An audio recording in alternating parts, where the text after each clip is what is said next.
Nothing ruins your day faster than the dreaded check engine light. You're driving fine, it's a nice sunny day, and then boom, you get that orange engine light pop up. Is your car about to break down, or is it just a loose gas cap? In this video, I'm going to show you how to use the OBD-II scanner to figure out your own car's trouble codes, so you can figure out what's wrong and without spending a dime at the mechanics.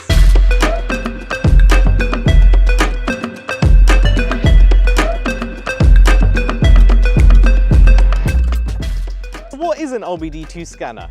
OBD stands for Onboard Diagnostics, and every car made after 1996 has an OBD-II port under the dashboard. So usually the OBD-II port is just under the dashboard near the driver's footwell and under the steering wheel. But if you can't find it, check your owner's manual and look behind a small plastic flap. It reads from your car's computer and diagnoses the problem for you, whether it's something wrong with your engine or your emissions. How to use the OBD-II scanner step by step. Let's go. Step number 1, plug in the scanner into the OBD-II port. Step number 2, turn the ignition on, but don't start the engine. Step number 3, the scanner will connect to the ECU and pull up the codes. So once you scan your car, you might get some P codes. And these P codes you can search online to see what the faults relate to. You'll be surprised how easy it is. P0420 relates to catalytic converter issues, or P0301, which relates to a misfire in cylinder 1, clearing the check engine light. Once you fix the issue, or you just want to test if it was a false alarm, you can change the clearing code. Erase codes from the scanner and wait for the system to reset.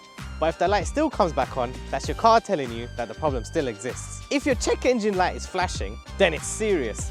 Your engine could have a misfire, or you could even risk damaging your catalytic converter. So if your car is overheating, rough idling, or even power loss, you need to go see a pro.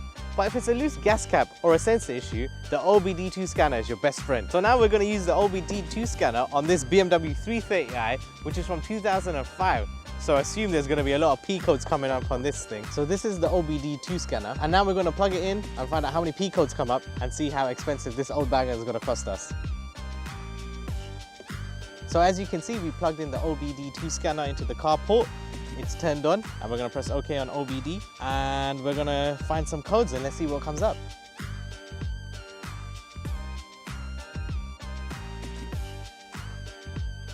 There's no codes! This old banger is perfect. There's nothing wrong with it.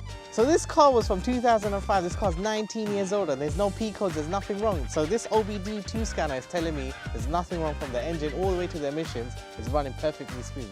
So that just tells me if you take good care of your car, it will take care of your wallet. So once you fix your car, you want to erase your codes and then drive your car about half an hour and then plug in your OBD-II scanner again and run the test to see if the problem still occurs. So once you scan your car again and the codes still come up, that means there's more work to be done on the car. But if there's no codes that come up, that means your repair's been successful. And that's how you use an OBD-II scanner like a pro. Let me know in the comments down below, what's the weirdest P code you ever had? Don't forget to like, comment and subscribe for more car maintenance tips.